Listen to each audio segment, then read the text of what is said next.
Daron is on the podcast, and it's not 3D Daron. Yeah. This whole time they've been listening. It's Daron thinking, Malakian. wow. Well, there's Mark Maron that rhymes with Darren and spelled M-A-R-O-N. True. Leslie Karen. Cheech Marin, Like also That's a different spelling. Yeah. How was that? But that's really Marin. That's just Yeah. he's Americanizing it.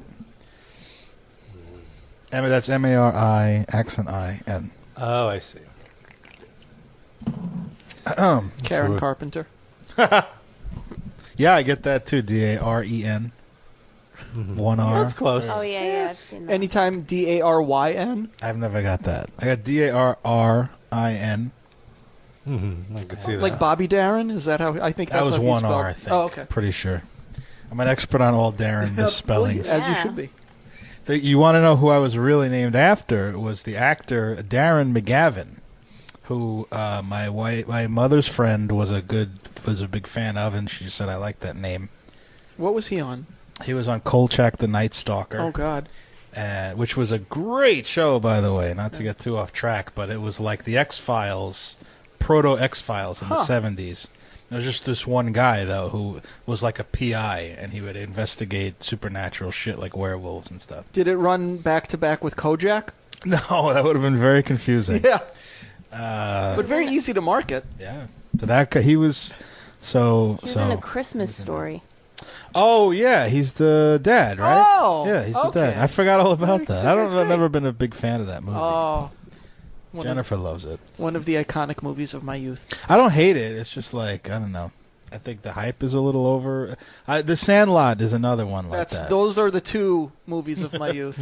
But maybe it's because we have like, a good You're a amount few of years time. older, yeah. So your cynicism. Those are two movies that fall right in the area where you would have been a kid and I would have been a little more cynical. That makes sense.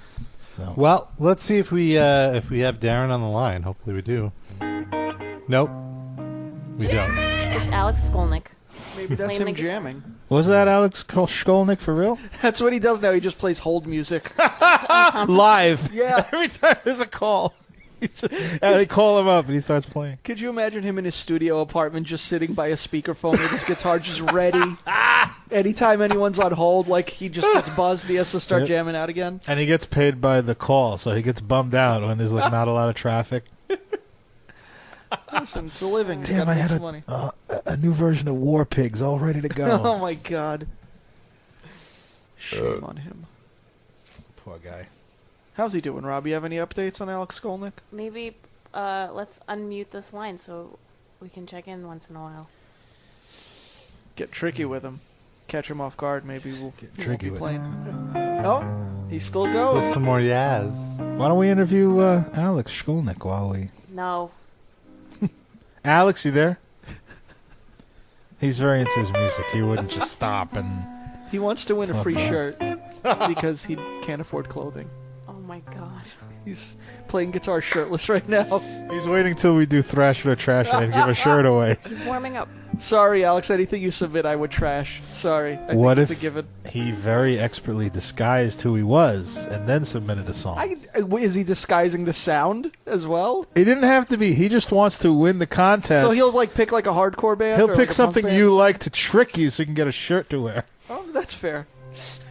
If he goes to that much effort. Noah is so mad right now. I'm just mortified. Someone mentioned that that Alex is a judge on a Banger Films. Banger Films? I don't know. Is that like Bang Bus or something? No. Oh, hello. Darren, is that you? Yeah. Hey, man. Thank you for doing the call. We have a weird little setup here. But you're on the air with us. Sorry. No, it's on us. But thank you for taking some time to talk to us. My name is Rob. Thank you. And we have some other co-hosts. We have Noah. Hello. Sid. Hey. And we have Darren, is another Darren, but spelled differently. This is Darren. Hey, what's up? Hello, everyone. Hello. Right before... I could hear. What's that? I could hear my voice back Oh, on my phone. Oh, that's on this weird. connection. Okay, hold on. Let's see. Perhaps I if don't you know. step on your reverb pedal, it might be on. Put it in the off position. I think it went away. All right. Awesome. Great. It went away. We're fine now. Excellent. Well, I just want to say I celebrate your entire catalog, and All of us do. All of us do. We're all big fans. Fans. And for me personally, when Toxicity came out, I am not exaggerating when I say I listened to that album every day for at least 6 months, at least, and then again, like on and off for another 3 years. Like I wore that album out, and so I want to thank you for all the art you've provided. And how did you feel after that?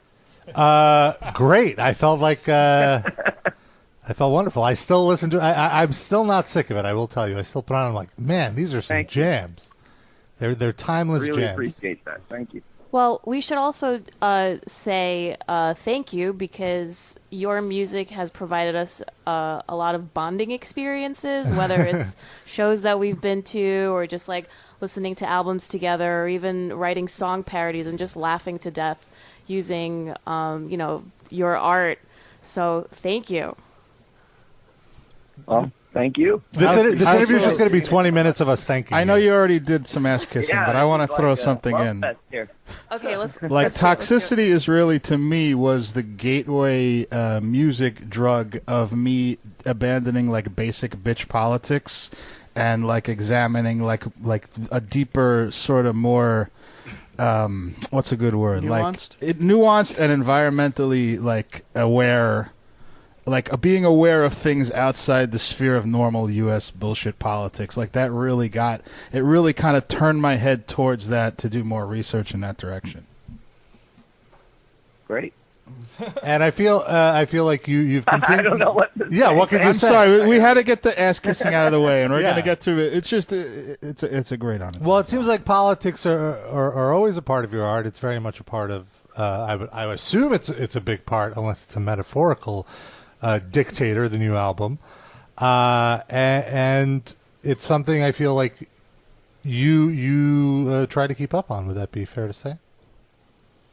I mean, for me, politics is just one thing that goes on in the world, and I try to touch upon different things that happen in people's lives, and sometimes politics is something that's going on while other things are going on as well, while your personal life is going on, while tragedies are going on, while happy times are going on, and politics is there in all of that, in the big, spectrum of life, I guess you could say. I always try to I always try to like have my pulse on where I feel the world is at and mixed with where my own personal life is at. And a lot of that kind of just bleeds out in my lyrics and my songs. So sometimes something can be political and be personal, like the song Dictator. There could be a political message there, but there could also be, someone can take that and, if you have like a friendship or a marriage that isn't healthy with somebody that maybe, I guess, is overbearing and telling you where to go and what to do. So, for me, it's a mix of both. And a lot of the times when I'm writing, it's a mix of, yes, the politics and the social environment that's going on at the time, mixed with my everyday life and my, just normal things. Yeah, and one thing I really also like about your style is you seem to incorporate a lot of elements from perhaps like Middle Eastern music. Myself, my mom is from Russia. My dad is from Iran, so I'm in a hurry, So because I grew up with a lot of that ethnic, like Russian and like Iranian music, and I kind of heard some of that style in stuff that you wrote. Would you say that kind of music inspired your style a bit? Big time. I mean, I grew up in an Armenian community. Where I live in LA, there's a big Armenian community, and also I grew up around a big Armenian family. So the Armenian culture is something that is a part of me.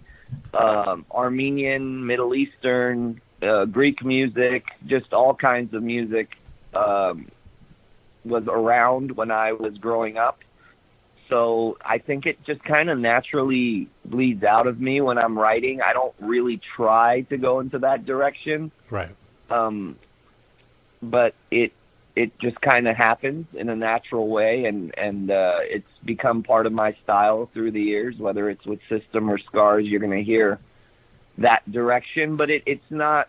I think it's mixed with everything else, and it's sometimes you hear people trying to mix these type of influences, and I don't try to force it. Some people, I feel like, try to force. Well, I want to have this ethnic instrument in the song, and 1 second you're listening to heavy metal, and then the song just changes, and all of a sudden you're listening to a whole Middle Eastern kind of vibe. With what I do, I try to mutate it all, and I don't really try. It just kind of comes out of me that way. It just kind of comes out as a mutation of all the music that I take in and I listen to and, have grown up with.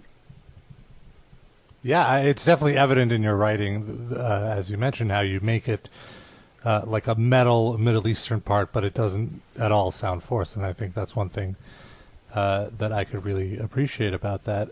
And something I recently learned in your upbringing is that you lived in Iraq for a little bit? How did that go? I didn't live there. Oh, you visited. There. Oh, okay. I was born in the U.S., but I had family in Iraq. They're all here now, but before, when Saddam was, in charge, and through the whole Iran-Iraq war, I had family there. And even through both Bushes that bombed Iraq, I had family there. I visited there when I was 14 years old, when Saddam was still in charge, before America had ever bombed them, like even before the first Bush had bombed them. So I had visited Iraq for a month and a half, 2 months, to go and meet my family. It was my grandmother, it was my aunts, cousins. I had a big family there in Iraq. So I went there to visit them, and you could say, it made an impact on me. What I realized when I came back from that, because it was soon after, it was like a year or two after that the first Bush Senior bombed them. And what I realized was how the media doesn't always give us the straight story. And I was only 14 or 15 years old at that time, but up until then I thought, wow, everything the news says is true. And the way that they would explain the Iraqi people and the way they would explain the vibe in Iraq was really totally different from what I had experienced coming from there. Well, what did you experience? So I kind of... What was it like? Well, people everywhere are just people. We kind of clump people in with their governments. Well, the government is this and the people must be this.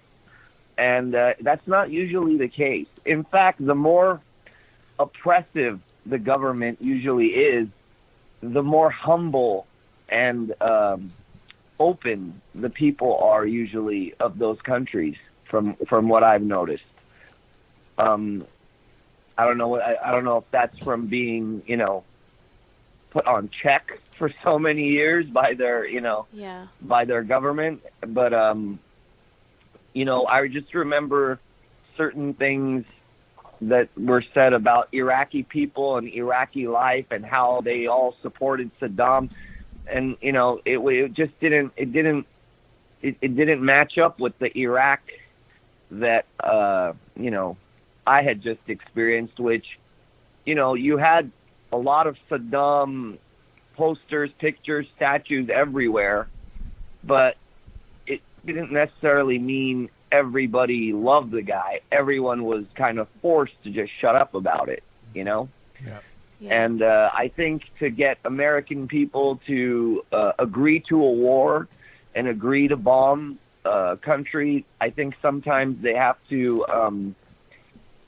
kind of make us kind of I don't know how to explain it, but kind of feel like these people over there are different than we are, and kind of we're not on the same level as human beings, you know, and which makes people free to say, well, then go bomb them, go do what you got to do. It's kind of like what the current administration is trying to paint refugees and immigrants from south of the border as. Just make them othering. And these people you can't paint them all with just one brush. Every one of them has a different story and a different personality. It's like people outside of the United States thinking that we're a country of Trump supporters, you know, or just a country of racists. And obviously there is a part of our population that is that, but there's a huge amount of people that are not that. And then you have the people that are just down the middle, you know? So it's that way in every country. You have your nationalist people that, you know, follow the government, and then you have the open-minded people, the progressive people that question their government. And that it's that way everywhere you go. And I think, you know, when I came back from Iraq, I saw that the news and the media was not always giving it to us straight and telling it like it is. Would you encourage people to, like, travel more and kind of, like, discover that for themselves? Because I feel like traveling and just meeting people is what can help, you know, like, open people's mind to that. Absolutely. You go and you see that there is a different lifestyle in different places, but, you know, everyone's just getting up, going to work, you know, feeding their kids, and it's a lot of the same, you know. Human beings, we are not that different from each other just because we're in different countries. We all have the same type of characters in some way. Yeah, everyone's just trying to get by, trying to handle their shit. Yeah, everyone's trying to get by. And what ends up happening is the people on the way right or the way left scream louder than the people that are just trying to get by and are down the middle.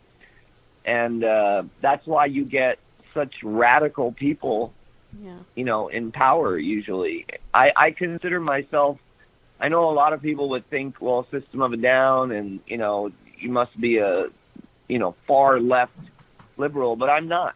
You know, I'm pretty much down the middle. I don't consider myself a Democrat or a Republican. I just want common sense. And I feel like sometimes the right kind of moves too much with, you know, their ideas are very based off, you know, their religion.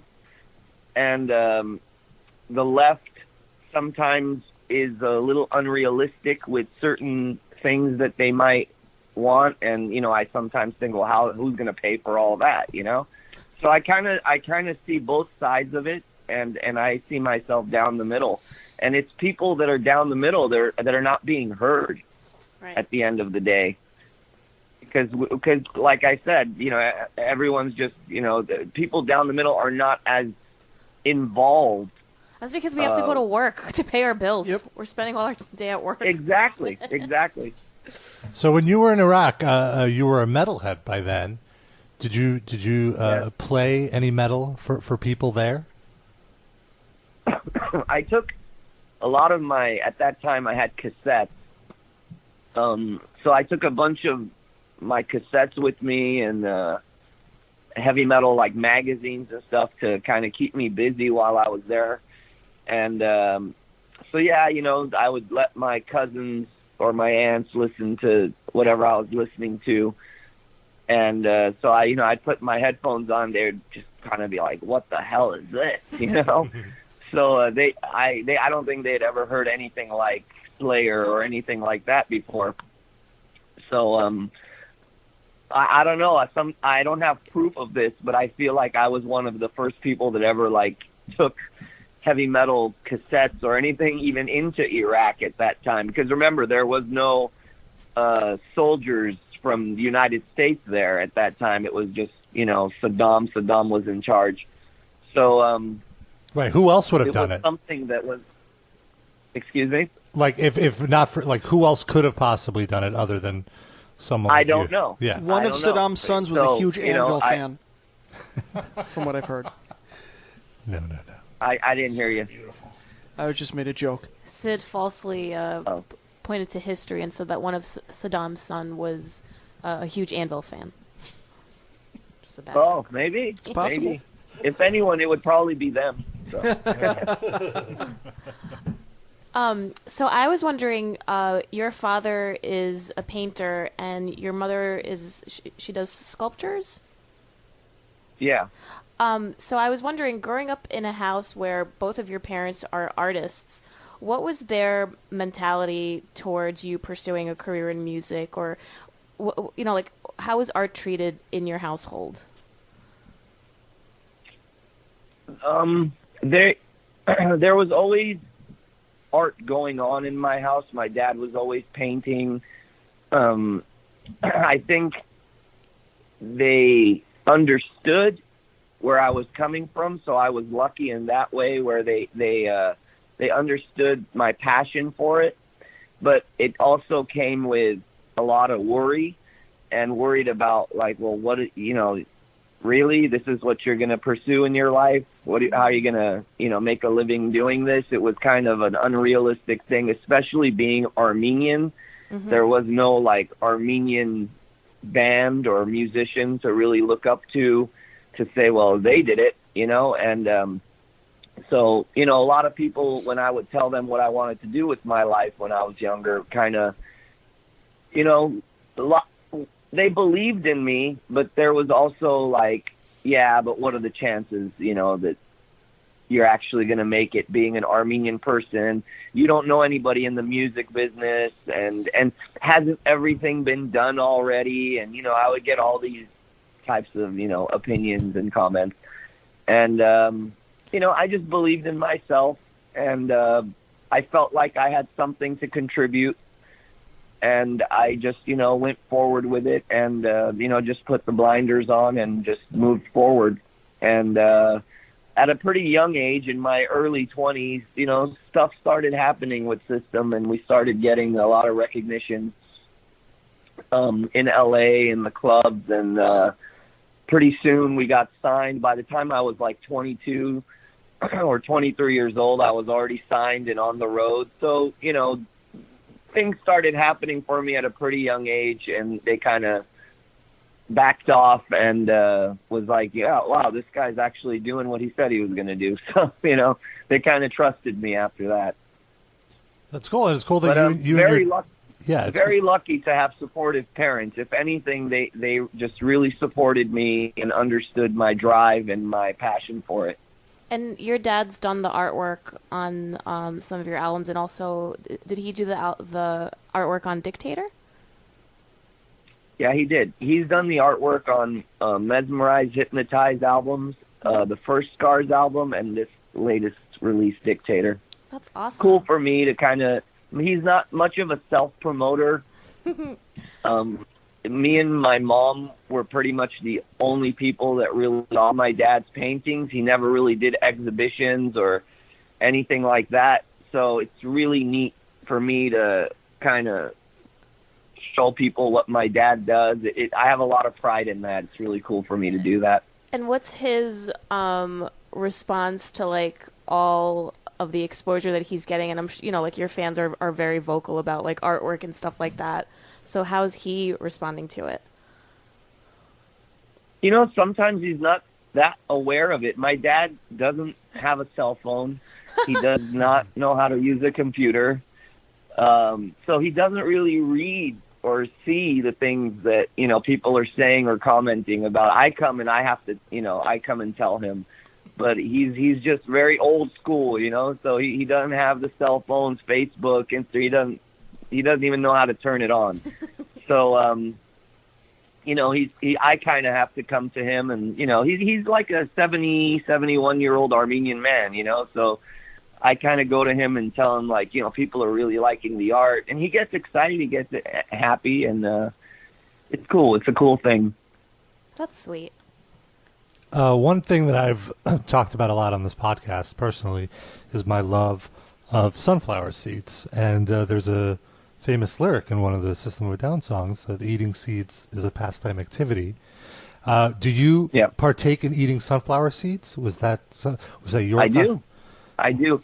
And my family kind of gets them raw, and a lot of Armenians do this. They buy the sunflower seeds raw and they cook them. They roast them. Thank you. And it's delicious. It's way better than anything you would buy. Agreed. At the convenience store, like it's just fresh and they're warm and they're amazing. Now, like you can't stop eating them. Does your family eat the small ones, or I enjoy the Turkish sunflower seeds because they're a larger seed. It's easier to crack through the shell. Do you have a preferred size? They are a little larger. Yeah, they probably are. They're not as small as the ones that are in the store. Yeah, the Davids. It's a joke. You just validated Rob's existence. Those do not. They don't even match up to the ones I'm talking about. These are like fresh, just cooked. They're warm, lightly salted, delicious. I'm so glad we're having this conversation. I've been preaching the word of great sunflower seeds, and I finally have some backup. Rob's cheeks are rosy right now. He's so happy. There's a cloud in the shape of Rob. He just went to the store to go get to go roast sunflower seeds himself. I like that. Awesome, man. Well, thank you so much for taking some time to hang out with us. It's truly been a pleasure to talk to you. And likewise, thank you. Thanks for having me. We really enjoyed listening to Dictator. I was listening to it on Spotify right before the show while walking my dog, and it was great. It's very, very catchy. I think one thing that is very evident in your songs is even though they're heavy. And some of them are like kind of ballady. There's one song that was like kind of a soft road, but even still, the hooks will get stuck in your head. If you ever need a secondary career, advertising and jingles, you definitely. I don't think that. Maybe for a brand of sunflower seeds. I'm not trying to. In the early days of System, on the first record, it was kind of like, well, what could I write that's going to start up the biggest mosh pit? And as I got more into making albums and as I got older, I got more into songwriting and lyrics and saying something in the song and not just, focusing on, well, here's the part where everyone's going to lose their mind. So, I just, focus on songwriting and the hooks kind of are something that kind of naturally comes to me. It's part of how I write. So, I appreciate you guys digging the record, and it's nice to finally put it out and get some feedback and have people enjoy it. So, one last question: do you have a song that you were like, "Wow, I really like this is it. Like I nailed it." It's like as close to a perfect song as I'm ever gonna. Do you have like one particular favorite like that, or it changes every time you write new music? Changes. They're all kind of different from each other. There are certain styles that I write that are really aggressive and heavy. Sometimes it gets a little funny and there's humor involved. Sometimes it's really serious. It's really tough for me to pick my favorite emotion. There's just a bunch of emotions that I kind of put out in my music. So it's kind of tough, but I've had moments where I felt really proud as a writer. I could remember when I wrote Lost in Hollywood that I was like, I become a fan of my songs before anyone else does, and I remember when I wrote Lost in Hollywood that I was like almost I couldn't believe that I wrote that and a lot of times I don't feel responsible for my writing. I feel like it was like given to me from somewhere else. And that's why when people kind of compliment me for what I do, it's a little weird because if I was really great at it, then I can just do it right now. But the fact that I can't just do it right now and plan it keeps me kind of humble and kind of grounded and makes me work hard for the next one or searching for the next song.